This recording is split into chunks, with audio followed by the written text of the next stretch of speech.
But anyways, this is how we gonna start the stream. Ladies and gentlemen. Nah, let him live. If you want him to live, drop a super chat. This is how we gonna start the stream off. We got some good.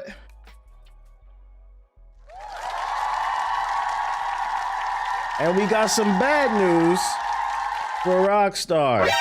We're gonna start off with some positive, man. GTA 6 online details reveal in GTA 6 online component details have been revealed in a new court case. It appears, for those who are just thirsty, because we don't know if this game is gonna come out this year, but for those of you just super thirsty, looking for any bit of GTA 6 news, because this is the savior of gaming. Gaming is dead until GTA 6 comes out. Here's some news for you. It appears we have gained our first real pieces of information on the next iteration of GTA Online that will be coming as part of GTA 6. At this point, I don't care about GTA 6. I'm not gonna lie, I'm tired of talking about it. I wish it would just come out. Whilst it's nothing major, it is something for the fans at this point to take anyway. Last week, Rockstar Games and fired employees represented by the Independent Workers Union of Great Britain did battle within court. Rockstar argues they removed staff members from the company over leaking details in a union Discord. The union has claimed this is union busting. We know this story.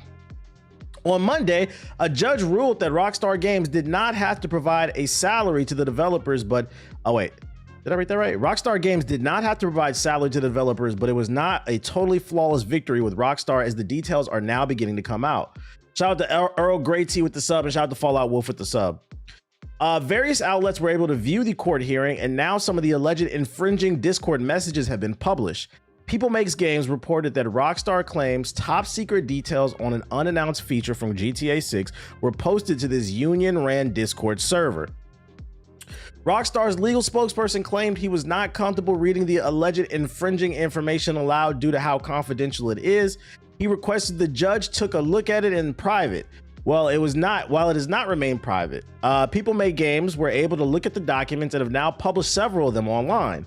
What is this top secret and unannounced feature coming to GTA 6 online? Shout out to Gigantodon with the sub, appreciate it. One of the fired staff members sent a message in October talking about a play sessions which took place earlier that day in context of Rockstar not wanting no more than 5 people off at a time. They said there was a large session that was difficult to do with 32 players. The employee quipped, not sure how that was difficult. Another developer responding says, sounds like you have multiple studios of QA testers. Surely someone can manage to organize a 32 player session and let people have their time off. So I guess what they're trying to say is the servers are going to hold 32 people. Is that what they're trying to say? It is not stated explicitly here, but we can easily infer Rockstar Games has not mentioned any form of multiplayer yet for GTA 6. It's obviously will have it. GTA Online since 2013 has been a maximum player count of 32 players. I was about to ask, what is it for GTA 5? Because I don't know. This could suggest that GTA 6's online will support up to 32 players once again. It is possible this might just be one section of GTA Online and not just an open world session. We can't take much away from this, but it's still interesting. Ah, man, that's a disappointing article. I was about to ask, is 32 a lot? But apparently not, because that's what GTA 5 does. So, assuming these court documents are correct, because we have to go off the word the people that leaked the documents online, it pretty much, I don't want to say it does, because like they said in the article, it could just be one game mode that they were talking about. At bare minimum, we know that there will be one game mode in GTA 6 that has 32-man lobbies, which kind of corroborates what I've been saying about GTA 6 all along. It's going to be the same game as 5, just in better graphics. And it's going to take place in Vice City and a new protagonist, but the gameplay is going to be pretty similar. So let's act like this is true for a moment. You know, take it with a grain of salt. Nothing's confirmed.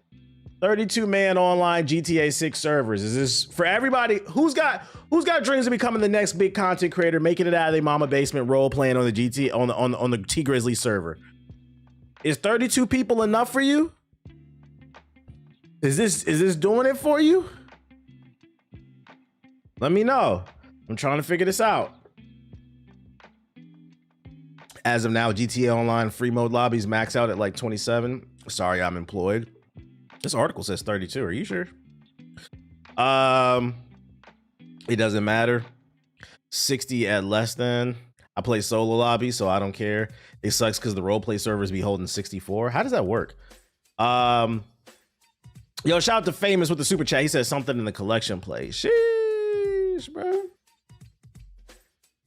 One staff member was let go for sending a single message that read, "Nothing that I've heard in Northern QA. We'll keep you updated if this changes." Rockstar calls this a SACL offense because it could indicate whereabouts of GTA 6 is in development.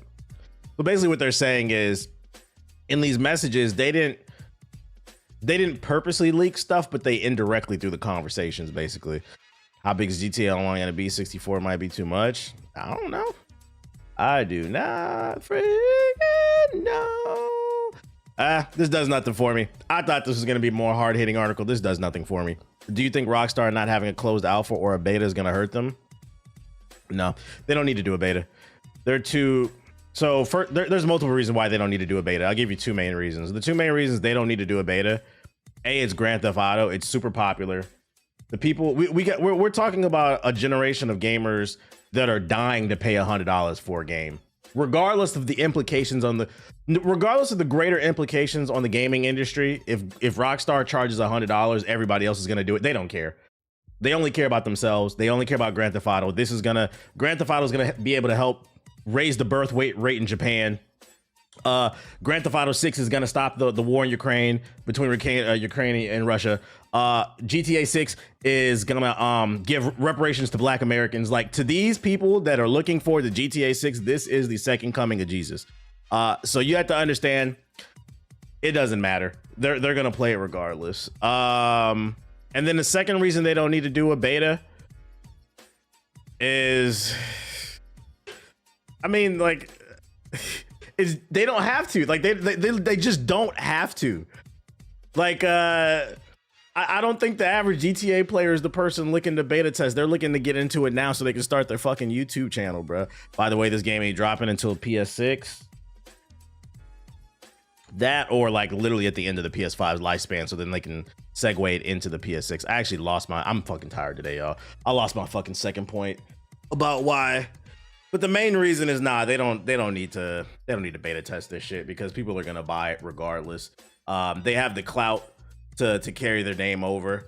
Wait, is it coming or is it delayed or am I late? No, we're not talking about any delays or nothing like that. We're talking about some other shit. We're just talking about the servers. But nah, I don't think it needs a beta test. They don't want to, GTA players, they don't want to give feedback. They just want to get in the game and create their content and live out their digital dreams of being a thug. I saw some people clowning a dude on Twitter for saying GTA 6 is the last hope for gaming. Here's some food for thought. Not that I'm wishing it, but GTA 6's failure could be a good thing. It could be a good thing because not only will, let's say that like they do charge $100. If it fails, that means more games are not going to be $100. But also, if GTA 6 fails, I could argue all these niggas who scream gaming is dead will go away. I'm not wishing failure upon the game, but if it does fail, there is some positive there. We can get a lot of these people who are talking about this is the last bastion of gaming. They'll eventually go away and they'll find a new hobby. Them niggas will play baseball, basketball, football, something. I don't know. Hockey. It'll be a gaming culture reset, and we don't have to hear from them anymore, except for in the workplace when you're in the break room. They'd be like, man, you see what happened with GTA 6, man? Gaming dead. Yeah.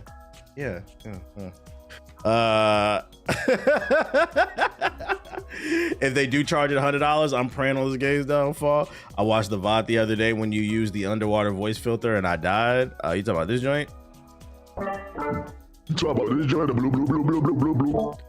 I need them to take up reading. Hey, Kai Cenat bringing reading back, y'all. He bringing it back. In negative Rockstar news, Bully Online, the ambitious mod that brought multiplayer and more to Rockstar's classic school sim, shut down a month after launch. This is not something we wanted, they said. That's right, ladies and gentlemen. Rockstar won't make a Bully 2, so some fans made an online component that's actually been very popular. I've been getting videos on my For You page of people playing it. The people who've been playing Bully Online seem to really enjoy it. People doing gang fights and shit in the schoolyard. Rockstar won't make a second game, but they will make sure to shut down the mod for the fans.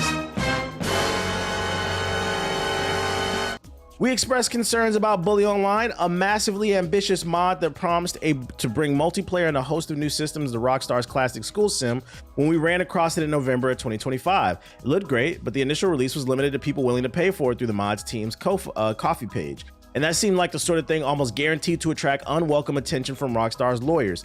Sure enough, just a month after the mod launched, it's gone. The Bully Online project is shutting down. Thank you all for playing. A message that was posted on the website of YouTube and Project Lead. The online page for their website is already gone, as the ModDB page, although it can still be seen in the Internet Archive.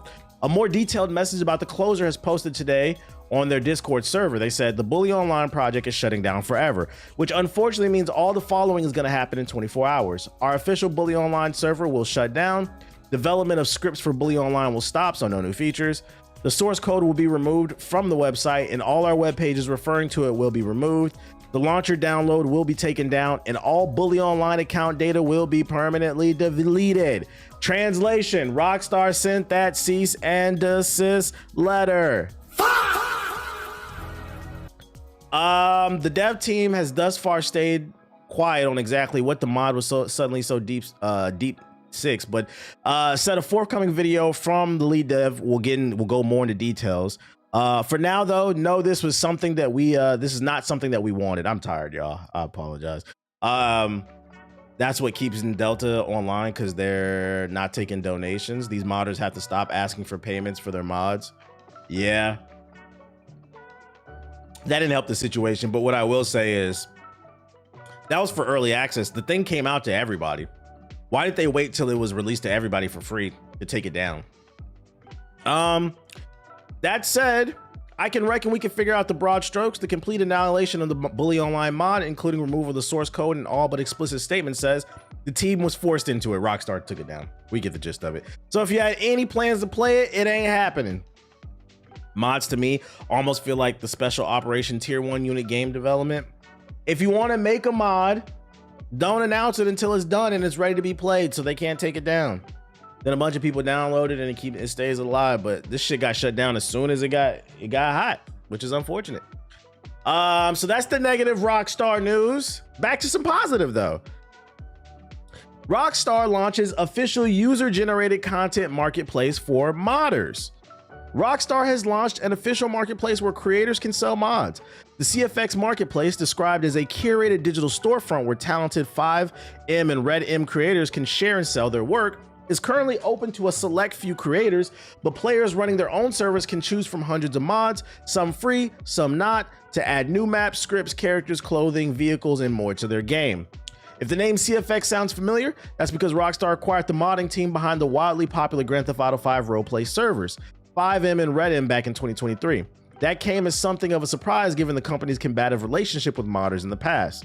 Now, as part of their relationship, select creators worked with Rockstar to build and supply new mod superstores as it rolls out, in phases to ensure the best experience for creators and server owners.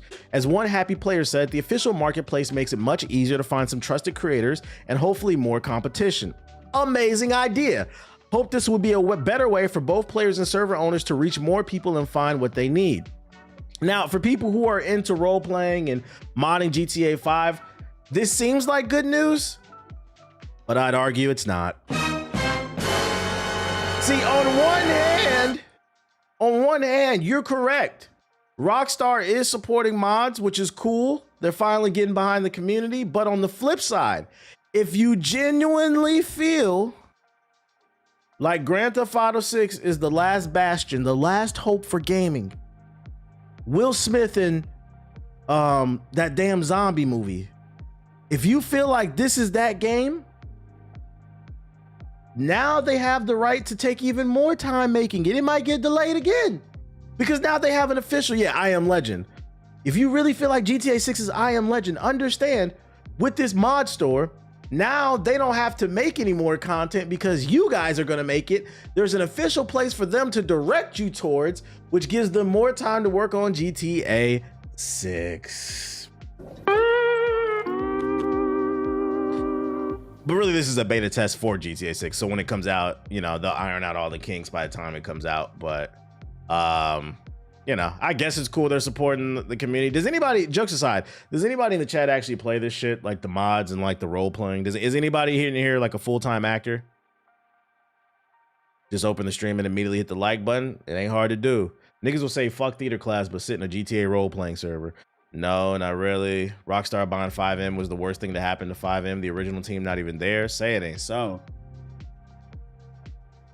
Say it ain't so. So yeah, you know, there's something there. The only problem with this, jokes aside, I can see is now they said it's a curated list. Guys, the whole purpose of modding is it's supposed to be done by the community and just do whatever the fuck you want with the game. When they create a curated store of mods, I'd argue that's not really mods. That's more of like just DLC, because now they have their hand in it and they're picking and choosing what can and cannot be a mod. I'd argue that's not a mod. That's really just DLC. But, you know, GTA niggas, they don't know that, so they don't care. Yeah, I'd argue this is more of a place where Rockstar can just control everything. What else I got for ya? Oh, we got some data, you know, here on this stream. I'm the numbers guy. And we've got your most downloaded games in 2025 on the PS5. And ladies and gentlemen, PS5 niggas are not beating the allegations. Coming in at number 10, MLB The Show. Then goes to Yote. You know, this one was the most surprising. For all this hooting and hollering and hyping, I thought it would have been in the top 5, but Arc Raiders didn't even crack the top 5. Number 8. You know, for all the shitting on the game people did, somehow it still came in at number 7. Black Ops 7. Then Minecraft, Madden, college football. Who is buying this? GTA 5 was one of the most downloaded. I wonder, to be fair, now that I'm thinking about it, when they say most downloaded games, I wonder if they're counting people who maybe bought Grand Theft Auto 5 years ago, got tired of it, uninstalled it, and then reinstalled it. Does that count as another download? Or is this just new downloads? I wish that was clarified. Because if this is new downloads, this is fucking insane. This is nasty. Battlefield 6, yeah, it could be inflating numbers. I'm trying to be fair. It could be inflating numbers. I would give it a pass if it is just re-downloads, but we don't know that. I'm gonna have to look into that to see how they track that data. And then NBA 2K26 at number 1. I'm actually surprised by that. Isn't that interesting? All that, this is dead, but this is the most downloaded game of the year for 2025 on PlayStation. So we got a ball, we got a gun, we got a gun, we got a ball. We got a ball. We got pixels with swords and shit. We got a gun. We got a gun. We got a sword. We got a ball. That's 1, 2, 3, 4, 5, 6, 7, 8. 8 of the top 10 most downloaded games on the PS5 in 2025 were ball and gun games. PlayStation Nation, you niggas are not beating the allegations. The average PS5 nigga is a ball and gun gamer. You can get mad all you want, which I don't even understand. I think that's another conversation we need to have. Yote got guns too. You're right. I forgot. That's 9 actually. Yeah, I forgot. That shit does have a gun in it. Oh shit. That's 9 out of the 90% of PS5 games are ball and gun games. And back to what I was saying, I feel like that's another conversation that we need to have. I don't even know why ball and gun gamers get mad when they get called that. You can't refute the data. When niggas call me a potion and wand gamer, I don't care because I like games with potions and wands. I also like games with balls and guns. JG called me a ball and gun gamer on the podcast this year because I put Battlefield 6 in my top 5 last year. I enjoy the game. I'm still playing it on stream. There's nothing wrong with a ball and gun game. It's just we want y'all to shut the fuck up when it comes to conversations about other stuff. And that's why I wanted to bring this data up. Now that we got the data, 90% of PS5 niggas are ball and gun gamers. It goes back to the conversation. When it comes to game of the year, Why are you guys commenting on Hades 2, Death Stranding 2, Kingdom Come Deliverance, Expedition 33? Why are you guys commenting on it? You are not built for this conversation. And y'all also not beating the allegations about ball and gun adjacent games. There's always one. Like, technically this is a ball and gun game because they're right, there's a gun in it, but I don't think ball and gun gamers will view it as that way because it has swords and shit in it. But every year there's always one game that ball and gun gamers play. We call it ball and gun adjacent. There was Black Myth Wukong, Spider-Man 2, Uncharted, The Last of Us, those type of game. Well, The Last of Us and Uncharted are shooters, never mind. But you get the point. Super narrative driven, cutscene heavy, third person over the shoulder action game where the story is spoon fed to you. You don't got to think about nothing. What do you say? Potion and what? Potion and wand gamer. I got called a potion and wand gamer. That shit made me laugh. I don't get offended. I do like games with potions and wands. Like, oh shit. You came across my algorithm a few weeks ago. I've been hooked ever since. Hey, welcome to the stream, Phantom. So yeah, people can refute the data all they want. If your friends are getting mad at you for calling them a ball and gun gamer, just show this shit. And this data is very sufficient. Because for every 4 PlayStation 5 sold, there's 1 Xbox. Most people on console are PlayStation players these days. This is a very accurate representation of the average gamer. But you got the nerve to talk about whether or not Expedition 33 deserved a bunch of awards. You wouldn't know. You didn't play that shit, nigga. Be quiet. Second most downloaded, but the game is dead. To be fair, you're right. To be fair, Battlefield 6 was, I don't know if it still is. At one point it sold 10 million copies, but we don't know how much it's sold since the last time they told us. And I know Arc Raiders has sold 12 million. But at one point Battlefield 6 was the best selling game of 2025. But being the best selling doesn't mean you have the most ongoing players, right? Because a lot of the players have left the game to go play Arc Raiders. EA still got their money. That's one thing I wish that the internet would realize, because people are cracking jokes, but like EA still got their money, so it doesn't matter. If anything, well, no, because they also want people to buy the battle pass too, but they still got their money for the most part, so it doesn't really matter. But this doesn't mean the most players though. If we had to switch it, Arc Raiders would be higher up because it's sustained its player base better. So yeah, I understand this is just most downloaded.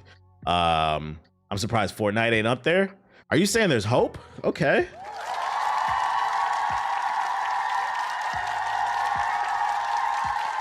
Actually, no, I take that back. I would have preferred to see Fortnite on this list instead of Black Ops 7. I feel like Black Ops 7 is way too high. For a bunch of people who said they don't like the game, a lot of you sure bought that shit, bro. Very interesting. Very interesting. What's the budget for a game like Battlefield 6 though?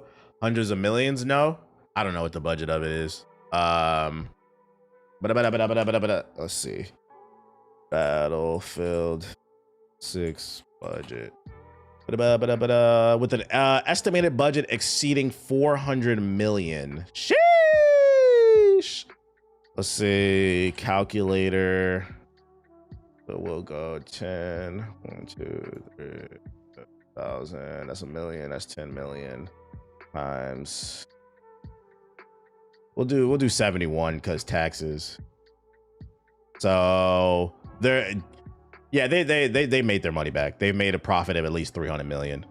And like I said, that was like a month ago when they announced that they sold 10 million copies. It might be 11, it might be 12 now. We don't have the data on that. They made their money back. EA doesn't care. They really don't care because y'all downloaded that skate and bought on the damn microtransactions too. They don't care. They made their money back on this, and then they spent virtually no money on skate because remember, that's an unfinished game. They downloaded some free assets for Unreal Engine 5, put a skateboard on that bitch, and then put some skins in there. Niggas said, ooga, ooga, ooga. Let me buy that shit. That's not really what happened, but I'm joking. I'm being facetious, but it kind of what happened. Everyone doesn't buy the $70 version either. That's a bar. Hold up.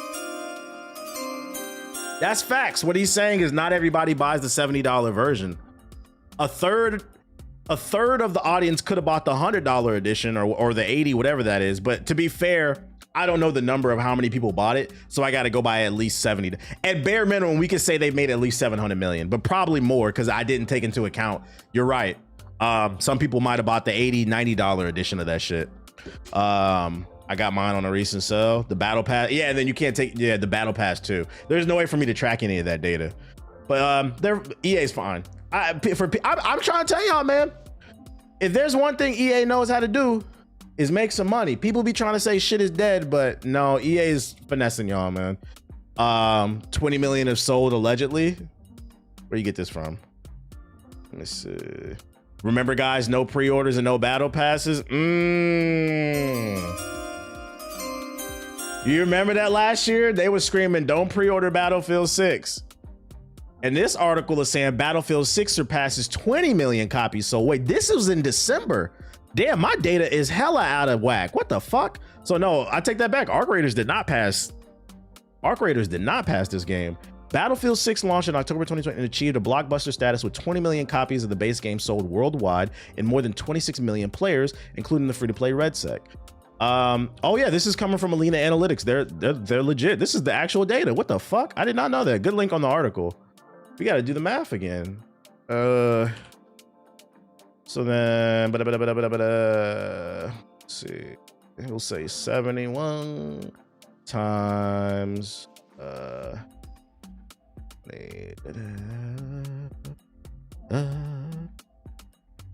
Yeah, the guys. I'm trying to tell you, EA's fine. EA is fine. They cracked well over 1 billion. And mind you, that was the data in December. They might have sold more. They're fine. People trying to act like EA doesn't care how many people are on the Battlefield server. They got their money. They're fine. They're good. You hear about Tesla's self-driving subscription? Yeah, I ain't paying for that shit. I didn't buy the car to self-drive anyway. In a weird story, Metacritic users are trying to dethrone Expedition 33 with a 2008 Quarry in the House game. What the fuck is the internet on? In addition to its numerous Game of the Year awards and other accolades, 2025's Clair Obscure Expedition 33 is also the highest user-rated game on Metacritic, with a score of 9.6 at the time of this writing. Games sitting behind it with scores of 9.3 include The Witcher 3. Yeah, we don't care about that. And then Nintendo DS's Quarry in the House. Quarry in the House was a short-lived That's So Raven spinoff. We know. On the Disney Channel, based on the show, released in 2008 for the Nintendo DS. The DS game went on to become a meme in 2013 as 4chan users made it a top-requested FAQ on GameFAQs. Now, seemingly due to people posting about its user score on Reddit, Quarry in the House is once again climbing the ranks on Metacritic users' favorite games. It peaked at number 2 with a 9.4 score, but it's currently ranked 5th with a score of 9.3. Like actually great games like Silent Hill 2 and Metal Gear Solid 3 Snake Eater. Pursuing Quarry in the House, recent spate of 10 out of 10 reviews shows plenty of people are having fun with the joke. A gem of a licensing game, Quarry in the House for the Nintendo DS remains a relic from a golden era when developers poured genuine love into their craft, reads the one review. If it were possible to accurately describe the likeness of God, this game would be the closest approximation. Truly hidden gem that was recognized for its time, reads another one. One reviewer looks to have accidentally entered the wrong score as a 0 out of 10, the review states. Quite literally, one of the best games I've ever had the fortune of playing. Sounds like a 10 out of 10 to me. So yeah, basically people are boosting the score for Quarry in the House, so it'll pass. I'm not gonna lie. The hate campaign for Expedition 33 has been legendary. That's how you know that you're doing something great. Give it up for Expedition 33. Silk Song niggas tried to take it down. You guys failed. I will say though, even though this is trying to take down Expedition 33 as like one of the best reviewed games, I will say I'm not mad that they chose Quarry in the House. If they're gonna use one game to boost it and put it above Expedition 33, I'm cool if it's the one with the black man. I'm cool with that. We're gonna put the black man on top.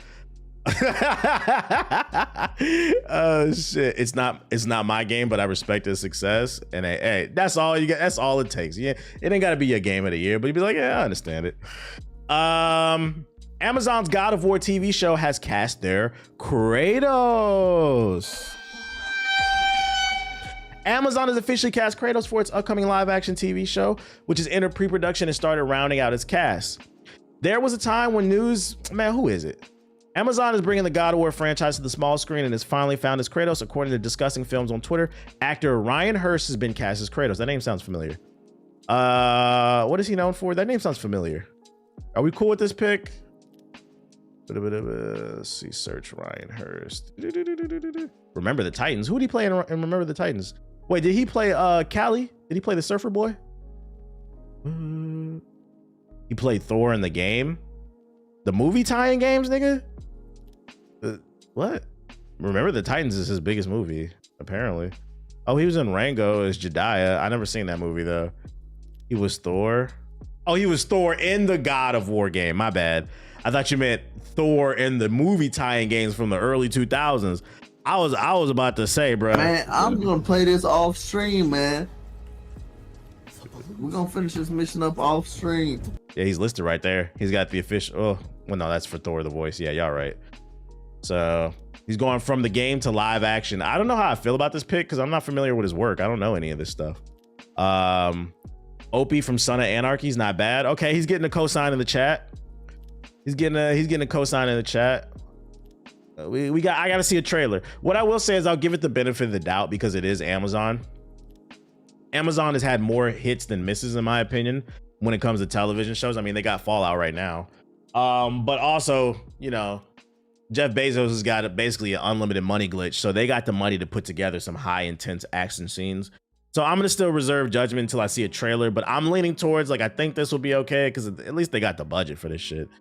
He has the appearance of Kratos. I mean, I'd argue any white man with a beard because just got to paint his face white. What if they made Chris Judge be Thor? Oh, switching places type shit. So, you know, they said it's in pre-production. I wouldn't expect to see this show for at least another 2 years. Because they're still trying to figure out the cast and shit like that. I wouldn't expect to see this for at least another 2 years.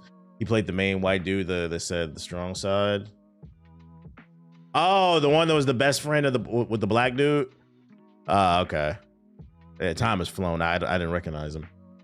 Yeah, I didn't recognize him. He was okay in that movie. He was okay in that movie. But so I do know him then. Okay. Who's directing it? It didn't say. I don't know. Yeah, he's grown as hell now. Yeah, he grown as hell. He was a teenager back then. Yeah, actually, there's his face right there. Okay, yeah, I do recognize him. Okay. Skirt. Random topic, but I love the Ragnarok Thor. Big body badass. It's more accurate to the original mythology. And speaking of mythology, the mythology of Ubisoft. Ubisoft re-uploads Assassin's Creed Black Flag soundtrack as remake is imminent to be announced. The official Ubisoft music account has begun to re-upload all the soundtracks from the original Assassin's Creed Black Flag as rumors of a remake continue to swirl. As of the time of the writing, 18 soundtracks from the original game have been uploaded to Ubisoft Music, while other videos across Ubisoft's YouTube channel being added and hidden to playlists. The move has caused a flurry of speculation online, suggesting that Ubisoft is gearing up to announce the hotly anticipated Black Flag remake, dubbed Assassin's Creed Black Flag Resynced. First reported by Insider. I don't care about that shit. Shout out to Uzi with the super chat, and shout out to Cuddy with the super chat. Any dono's a good dono. I appreciate it. I'm not a big fan of Black Flag, but I don't know, man. If the rumors are true, I feel like this game is gonna piss a lot of people off, because if you haven't been following this story, the rumor that's circulating is this will not be a one-to-one remake. It will not be a just improved version with better graphics and stuff. Apparently, the game will be adopting RPG elements from the recent games. And I can see that pissing a lot of people off, especially because there was a lot. I remember this game was huge. And imagine not being the proper level, doing boat battles and shit like that. Well, I mean, that was kind of in the first game. But then you also add the land and not being the proper level to stab people. I hope that rumor's not true. That's a rumor. It's not confirmed, just to be clear. I hope it's not true. What'd you link? What is this? 5! That's amazing! 5? What's next? 6, 7, down! Me! You don't know something funny? Today, I was charging my car and I wanted to go get it off the charger before I started streaming. And today my brain registered my parking. So like in my apartment complex, we have assigned parking slots. The parking slot for me is 6-7. I was like backing in and my brain finally registered. Mind you, I've been living here for 2 years.